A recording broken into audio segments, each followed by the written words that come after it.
శుభోదయం. Global బెతేనియా Calvary ministry తరపున ఈ వారం యొక్క చివరి దినంలో మరొకసారి మీ అందరితో కూడా కలుసుకొని దేవుని యొక్క పరిశుద్ధమైన మాటలు ధ్యానించడానికని దేవుడు నాకు ఇచ్చిన మధురమైన అవకాశాన్ని బట్టి దేవునికి ప్రత్యేకమైన వందనాలు తెలియజేస్తున్నాను. ఈరోజు కూడా పరిశుద్ధమైన వేద గ్రంథంలో నుండి మరొక చక్కటి మాటను చదువుకుందాం.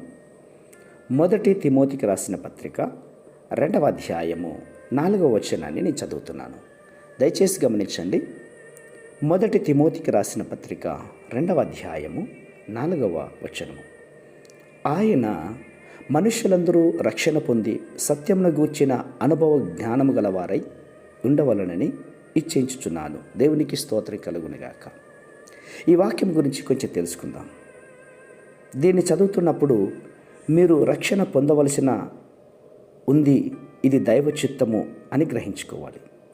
నీ భార్య కానీ, నీ భర్త కానీ, నీ పిల్లలు కానీ రక్షణ పొందుకోవడం దేవుని చిత్తమే. అందును బట్టి దేవుడు నరుడుగా ఈ లోకానికి వచ్చాడు. అంతేకాదు, రక్తాన్ని చిందించి చనిపోయి సమాధిని గెలిచినటువంటి దేవుడు. అందుకే మనుషులందరూ కూడా రక్షణ పొందాలన్నటువంటిదే దేవుని యొక్క చిత్తం. బైబిల్ అదే చెప్తోంది. నేను రక్షణ పొందుట దైవ చిత్తమా అని నీవు అడగవలసినటువంటి అవసరం లేదు. కొంతమంది అపనమ్మకంతో క్షమాపణ చెప్తూ జారిపోతూ ఉంటారు. అది దేవుడు తనకిష్టమైన సమయంలో, ఆయనకు ప్రియమైనటువంటి సమయంలో నన్ను రక్షించుకుంటాడు అని అంటారు. కానీ అది కూడా ఆలస్యానికి కారణమవుతుంది.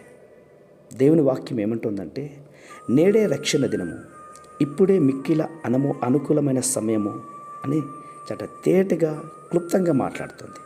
కాబట్టి రక్షణ దినముల గురించి వాయిదా వేయటం దేవుని చిత్తం కానే కాదు. మరికొంతమంది అయితే దైవ చిత్తం అయితే కదా, ఆ చిత్తాన్ని బట్టే కదా మా నాన్న రక్షణ పొందుకుంది, ప్రభు కృపను బట్టే కదా మా అన్నయ్య, మా తమ్ముడు, మా బంధువులు రక్షణ పొందుకున్నారని చెప్పేసి తబ్బిబ్బు అవుతూ ఉంటుంటున్నారు. అలా తబ్బిబ్బు పడనక్కర్లేదు.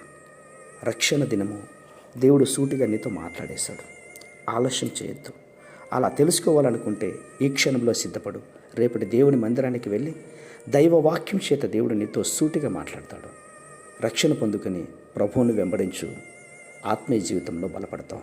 ప్రేమ నమ్మకమైన మా ప్రియ పరలోకపు తండ్రి, నిజమేనాయనా మనుషులందరూ కూడా రక్షణ పొందుకోవాలని మీ ఆశ కలిగి ఉంటుండగా, ఈ మాటలు వింటున్న వారందరూ కూడా ఇప్పుడే తీర్మానం చేసుకుని మీ సన్నిధిలో క్షమాపణ పొందుకొని ఉన్నతమైన జీవితాన్ని పొందుకోవడానికి కావలసిన అనుకూలమైన సమయాన్ని మీరు అనుగ్రహిస్తారని విశ్వాసంగా నమ్మొచ్చు. చిన్న ప్రార్థనను మా రక్షకుడిని యేసయ్య నామమున ఈ వేడుకను పొందుతున్నాం మా తండ్రి. ఆమేన్, ఆమేన్, ఆమేన్.